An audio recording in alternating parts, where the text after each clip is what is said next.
Muy buenos días. Para mí es un inmenso placer poder participar en estas sextas jornadas fundacionales. Doctor Pedro Guerra Fonseca del Colegio de Médicos del Estado de Mérida. Agradezco muy especialmente a la Junta Directiva de nuestro Colegio de Médicos la invitación que nos hicieron a participar en estas jornadas. A mí me corresponde tocar un tema por demás interesante y que a veces se hace un poco cuesta arriba, sobre todo para los médicos en formación y para muchos especialistas también. El abordaje de la consulta del paciente con disfunción eréctil. Fíjense que desde el punto de vista epidemiológico, estadístico, más de 200 millones de hombres en este momento están padeciendo de algún grado de disfunción eréctil. Recuerden que la disfunción eréctil puede presentarse de manera leve, moderada o severa.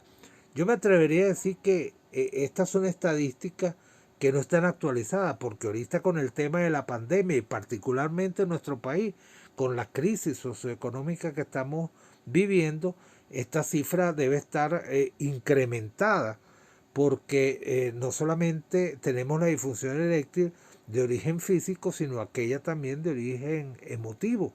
Y esta ahorita abunda sobre todo en pacientes jóvenes. Se calcula que para el año 2030 aproximadamente 400 millones de hombres van a padecer de disfunción eréctil. Ahora, estas cifras, si bien es cierto, son alarmantes, pero lo más alarmante es que solo el 10% de estos pacientes con disfunciones de eréctil acuden a la consulta y reciben un tratamiento oportuno. Solo el 10% de los pacientes de esta gran cifra de pacientes productivos con vida sexual activa y que sufren de disfunción eréctil, solo ese 10% está en una consulta especializada y están recibiendo orientación. El resto de los pacientes con disfunción eréctil entonces están solos cargando con esa pena. Dice un dicho que un muerto entre varios pesa menos. Bueno, estos pacientes están cargando ese muerto solo. Hay el paciente que no quiere ser evaluado, o eso es lo que manifiesta. A veces no es verdad, a veces quiere ser evaluado, pero simplemente no quiere afrontar el problema, no quiere ser evaluado y no acude a la consulta. Bueno, este es el típico paciente que se la sabe toda, que usa guarapito, que dice que no tiene mayor inconveniente, o que termina diciendo que la disfunción eréctil no es un problema, que ya pasó la vida, que él ya disfrutó, etcétera, etcétera, etcétera. Lo cierto es que la disfunción eréctil es un trastorno médico de importancia y es tratable, es curable o en todo caso es en muchos casos limitable el problema de la disfunción eréctil. Además, la disfunción eréctil es un problema que no solo afecta al hombre, sino también a su pareja. Se dice que la disfunción eréctil es un problema de dos, porque no es solo el hombre el afectado, afecta a su pareja y afecta a la relación de pareja. Fíjense que el papel de la pareja del paciente que está en busca de tratamiento para la disfunción eréctil es fundamental. Cuando hay una pareja estable, nosotros procuramos conversar con ambos, con el paciente y con su pareja.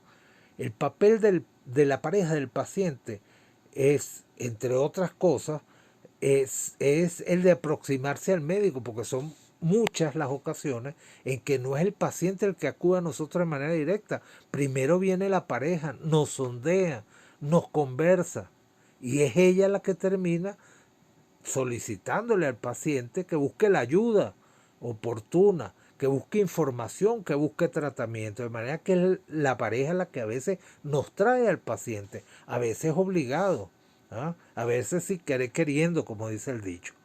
También provee un ambiente seguro para que el paciente busque esa ayuda. Y hay otra cosa importante. Como esto es un problema de dos, a veces la pareja puede requerir restauración de la confianza, porque la pareja pierde la confianza cuando el paciente tiene disfunción eréctil. La pareja puede echarse la culpa del por qué su pareja tiene disfunción eréctil. Pueden pensar que es que no les gusta, ya no gustan, ya no tienen el atractivo suficiente como para estimular a su pareja y pare usted de contar. Entonces a veces la pareja requiere la restauración de la confianza, pero hay otras oportunidades en que la pareja también tiene disfunciones sexuales, tiene problemas de líbido, tiene una baja líbido, tiene problemas de anorgasmia, etcétera. Y entonces es la pareja la que requiere la ayuda, porque en este tipo de problemas esa mujer es una mujer que castra, que castiga, y a veces sí son las generadoras de la disfunción eréctil de su marido. De manera que es muy importante tomar en consideración estos tópicos con respecto a la pareja. La pareja, por otro lado, verifica la información del paciente y nos provee de información separada. A veces cuando entrevistamos a la pareja o entrevistamos a ambos componentes de la pareja, nos damos cuenta que él lo ve de una manera y ella lo ve de otra. No solamente la enfermedad como tal, sino las consecuencias que pueden estarlo causando e incluso cómo el tratamiento está siendo o no percibido por cada uno de los componentes de la pareja. Entonces, la pareja ayuda en la elección del tratamiento del paciente, ayuda en la integración de ese tratamiento dentro de la vida sexual de la pareja. Por ejemplo, cuando usamos dispositivos de vacío o inyecciones intracavernosas. Y ayuda en el uso del tratamiento, porque recuerden que depende del tratamiento, hay que dar un tiempo para que, en el caso de los tratamientos orales, haga efecto o tener una estimulación adecuada, etcétera. El hombre con disfunción eréctil y la sociedad en general tienen a veces mitos con respecto a la función sexual y a la función eréctil. Uno de esos mitos es que no es importante mantener la función sexual. Y la gente dice, bueno, es que ya yo me divertí, ya yo hice, ya yo tuve, ya yo, etcétera, etcétera, etcétera, simplemente para justificar. Lo cierto del caso es que la salud sexual es una parte importante del bienestar físico y emocional de los individuos. La disfunción eréctil puede tener un impacto negativo en la autoestima, o sea que va más allá de simplemente tener o no erecciones, porque si la autoestima baja, la capacidad para relacionarse socialmente también disminuye. Entonces empieza este señor a tener problemas con su pareja, a tener problemas con sus hijos, a tener problemas en su hogar o con su círculo de amistades, en problemas en el trabajo. De manera que es una parte importante de nuestro bienestar. Otro de los mitos es una consecuencia inevitable de la edad. Ah, caramba, es que ya yo tengo pacientes particularmente de 55 años que ya están echados al abandono y dicen que es inevitable que tengan ese problema por la edad que tienen. Imagínense ustedes eso, o de 60 años. No, no, es que la capacidad sexual, la capacidad eréctil no debe perderse, puede mantenerse, y ahorita con la cantidad de tratamientos que tenemos, con mucho más razón. Que hay cambios comunes con la edad, pero por supuesto, no nos ponemos solamente viejos por fuera y nos arrugamos por fuera, por dentro también nos arrugamos. Entonces puede tomar más tiempo alcanzar una erección adecuada, recuperarse después de un orgasmo, o sea, ese periodo de meses entre una y otra erección también puede alargarse y se requiere de mayor estimulación física. No es lo mismo un muchacho de 20 años que un señor de 80 para conseguir una adecuada erección. Por supuesto, a mayor edad, la estimulación física que se requiere es mucho, pero mucho mayor.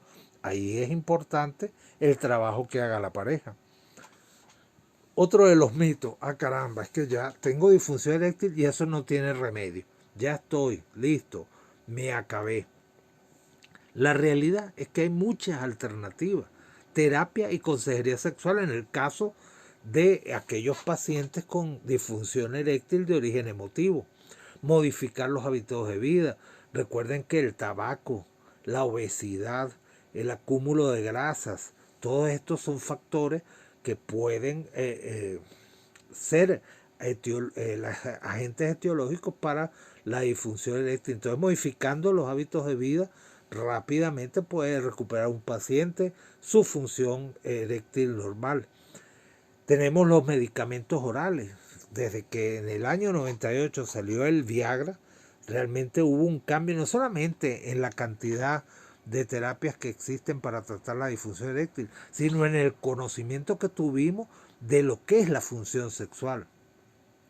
Una de las últimas terapias, las ondas de choque de baja intensidad, las mismas ondas de choque que se utilizan para tratamiento de las articulaciones, pero de mucho menor rango, de mucho menor intensidad, se utilizan en el cuerpo cavernoso para generar nuevas células y recuperar la función eréctil.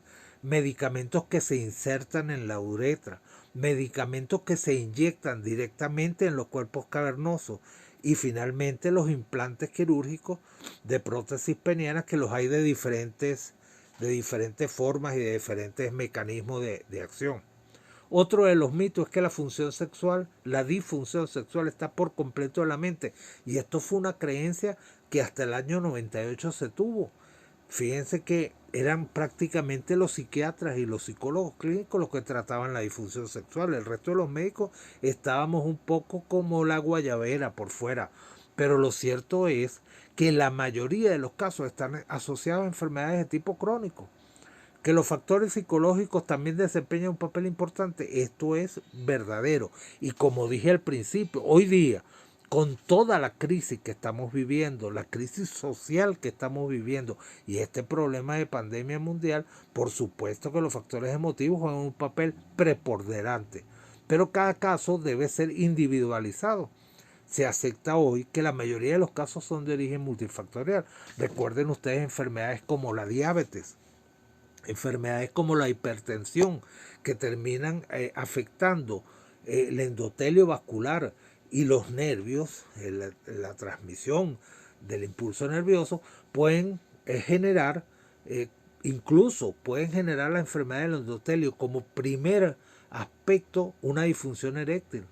Puede ser el aviso de que algo está fallando, de que hay problemas. Entonces es una realidad que debemos estar pendientes.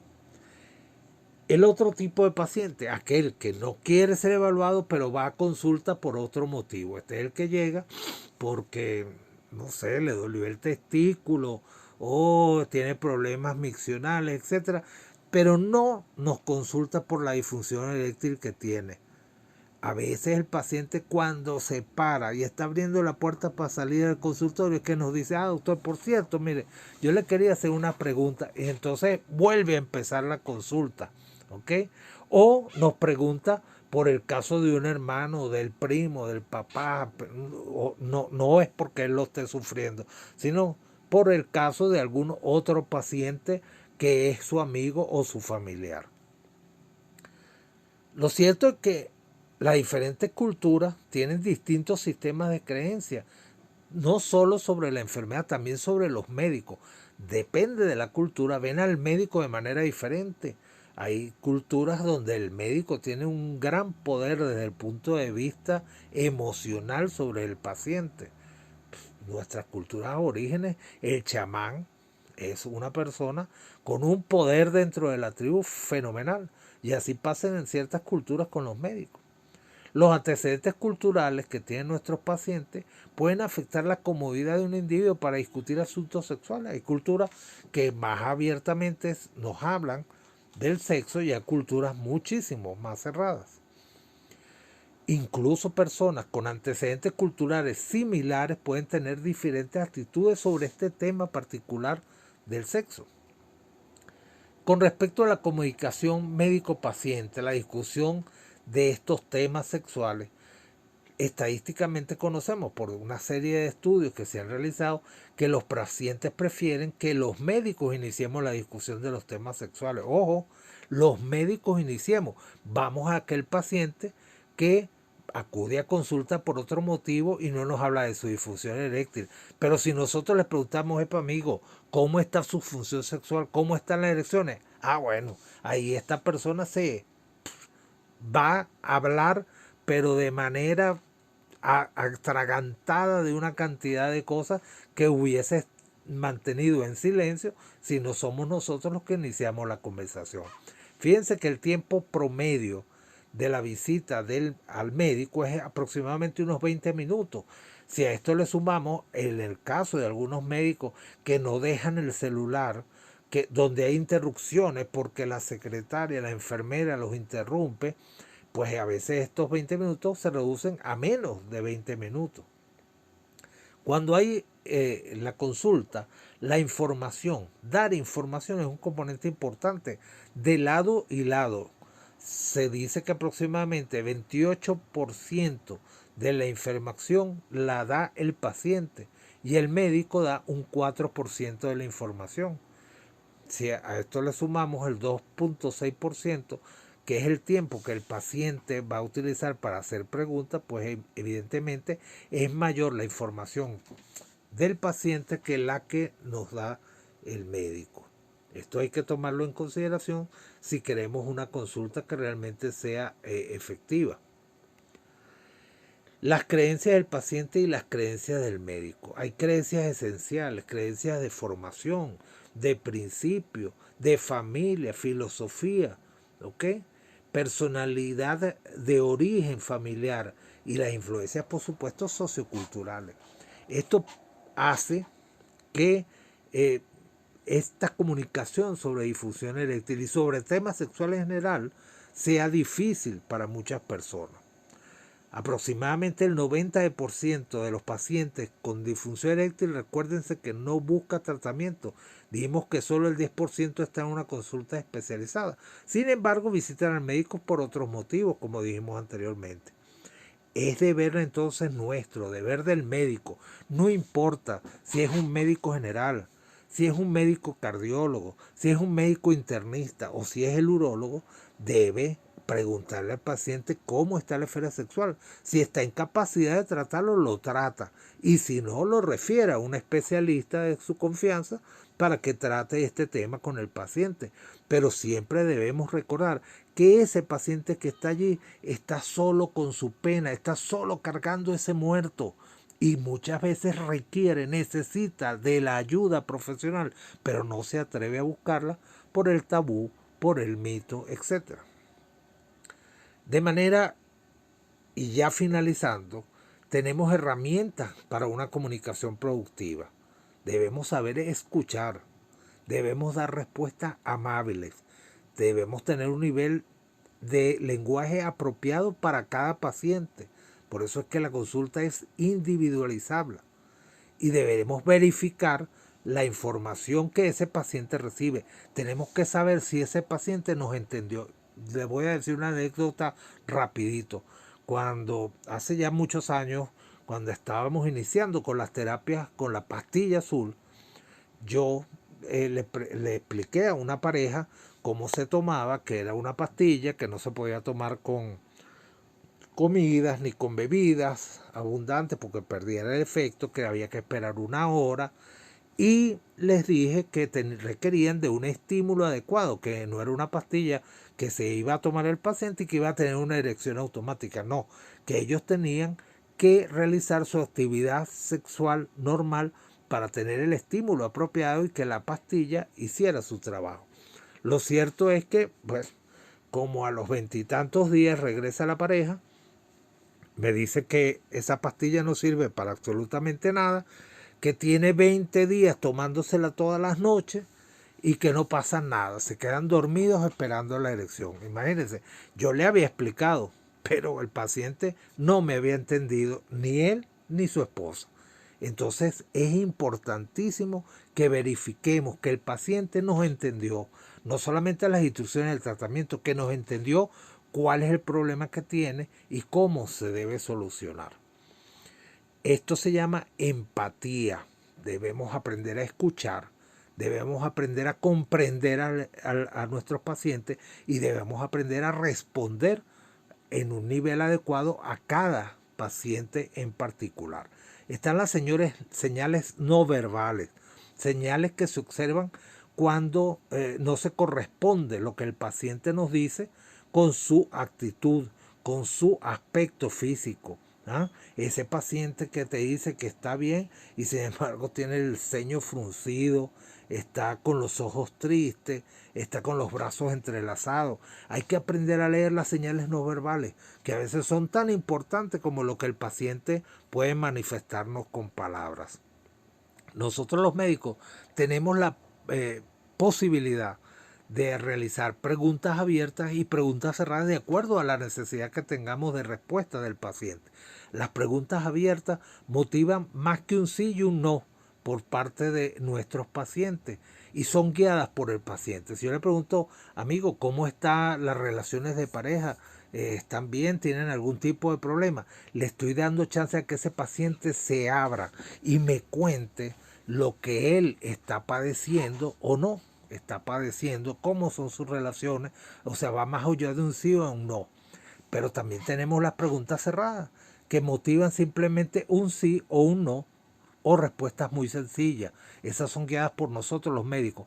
Mire, señor, dígame usted, en los 5 últimos intentos que tuvo de tener relaciones sexuales, tuvo, aunque sea una erección fuerte. Bueno, son unas respuestas que estoy guiando yo.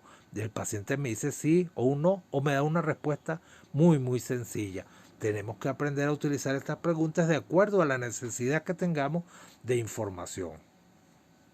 Es muy importante que el médico no juzgue y no critique la actitud del paciente. Ese es un paciente que, como dijimos anteriormente, viene con mucho miedo. Le ha costado mucho llegar a la consulta y nos está dando su confianza.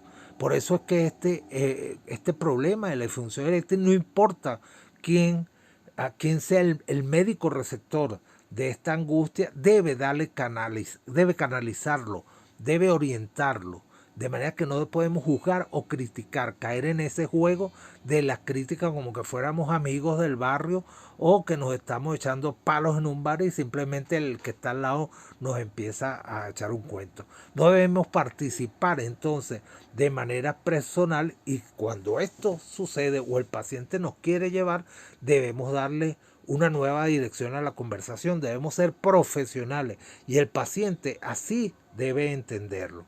Nosotros entonces tenemos que estar muy pendientes de observar el nivel de comodidad de ese paciente con la conversación que tiene con nosotros. Reconocer que el tema es difícil de tratar y que los asuntos sexuales se discutirán dentro del contexto de la salud, y esto es importante que el paciente lo entienda y que nosotros lo sepamos explicar. Hay que hacerle entender al paciente que no es el único paciente con disfunción eréctil. Esto es bien clave, porque cuando el paciente entiende que no es él solo, se pierde un poco de esa castración que da la palabra impotencia. Estoy impotente, eres impotente. Caramba, eso es muy duro para el paciente. Y fíjense ustedes, esto es un dato interesante. El último estudio serio que se hizo en Latinoamérica, el estudio DENSA, es disfunción eréctil en el norte de Sudamérica. Participó Colombia, Ecuador y Venezuela. Y allí se consiguió que más del 50% de los pacientes con actividad sexual tenían problemas de disfunción eréctil leves, moderados o severos. Más del 50%. En el caso de Venezuela, el 53%. De manera que eso no se dice por allí por la calle. El 53% de nuestros hombres tenían para ese momento, y ese es un estudio que tiene, no recuerdo ahorita, pero más de 10 años, el 53% tenía problemas de disfunción eréctil. Entonces es importante que el paciente entienda que no es único y que es un problema de muchas personas y que es tratable, que tiene solución. Esto es muy importante que lo entienda el paciente. También el médico debe entender su propia incomodidad, porque es que este sistema de valores culturales no es exclusivo del paciente, también nosotros los médicos tenemos nuestro sistema de valores. Y esto hace que tengamos nuestro propio nivel de comodidad para hablar de este tipo de temas. Para muchos puede ser difícil hablar del tema de la sexualidad, para otros menos. De manera que esto es importante que los conozcamos, y mientras más entrenamiento y más conocimientos tengamos de este tipo de enfermedades, más fácil será nuestra interacción con el paciente porque nuestro manejo va a ser mucho más profesional. Es importante, otra de las cosas que pasan, y se me había olvidado, es que el paciente a veces nos aborda con bromas, con chistes, ¿ah? Nos habla y la forma de abordarnos o de echarnos el cuento, bueno, tú sabes, es que ya aquello nada de nada y tal, es que estoy como San yo no sé quién, que no, ya no se me para, que entonces ese manejo desde el punto de vista jocoso que puede hacer el paciente, nosotros no podemos caer en él. Nosotros tenemos que darle un nuevo giro a la conversación y llevarlo al plano profesional, al plano de la seriedad, ¿ok? Para que ese paciente entienda que para nosotros su problema es importante, no es una mamadera de gallo, es importante. Si usted cae en el juego, en la risita y en el chiste, ese paciente se va a ir riéndose, pero no le está haciendo ningún bien, porque probablemente no genere usted la confianza suficiente para que ese paciente siga sus instrucciones y seguirá entonces, ¿verdad?, cargando solo su muerto. Hay que manejar la expectativa del paciente. Hay que tenemos que hacer que exprese cuál es su expectativa y discutirlas de manera realista para, desde este punto de vista, encontrar un tratamiento que sea el que más se adecue. Y les explico por qué. De repente tenemos un paciente con una diabetes crónica que tiene 20 años de diabético, que nunca ha recibido ayuda y que de repente acude a nosotros para buscar ayuda y nosotros no le podemos ofrecer de buenas a primeras y de hoy para mañana que va a tener una erección como cuando tenía 18 años. Nosotros tenemos que llevar a ese paciente al manejo de las expectativas y de esas expectativas reales. Si bien es cierto que tenemos tratamientos excelentes, no sabemos cuál de estos tratamientos pueden ser el más efectivo para este tipo de pacientes con enfermedades crónicas. De manera que esto es importante que lo manejemos. Como conclusión, entonces podemos decir que el paciente prefiere que nosotros, los médicos, iniciemos la conversación sobre los temas sexuales. Tenemos que aprender a escuchar, tenemos que aprender a prestar el oído, pero también tenemos que aprender, mientras escuchamos y prestamos el oído, a analizar para saber cómo vamos a hacer llegar nuestra información al paciente y tener en cuenta que ese paciente nos entendió. Tenemos que enfatizar en los puntos que son claves y hacer que el paciente comprenda que para nosotros su problema es una cosa seria. Tenemos que establecer un diagnóstico oportuno y si hay alguna etiología de la disfunción eréctil, debemos tratarla si está dentro de nuestro alcance o bien referirse al paciente al especialista. Tratar, manejar y hacerle seguimiento a el tratamiento que coloquemos para la disfunción eréctil. Esto es un tema interesante y del cual pudiéramos hablar mucho más tiempo, pero más o menos yo creo que abarcamos los aspectos fundamentales de una consulta con un paciente con disfunción eréctil, cómo abordarlo y cómo poderlo ayudar. Bueno, repito, para mí es un gran placer haber podido participar en estas jornadas fundacionales del Colegio de Médicos del Estado Mérida. Aprovecho la oportunidad para desearle feliz Día del Médico a todos mis colegas médicos merideños y venezolanos. Sabemos que estamos atravesando momentos muy duros, sabemos que nuestro sistema de salud no se encuentra precisamente en un empoderamiento y con una fuerza suficiente para atender las necesidades de nuestro pueblo, pero esa es nuestra vocación, esta fue la carrera que nosotros escogimos y por la cual estamos dispuestos a entregar la vida y a entregar nuestro trabajo de la mejor manera posible. Entonces aprovecho para desear un feliz Día del Médico a todos ustedes y gracias por su participación.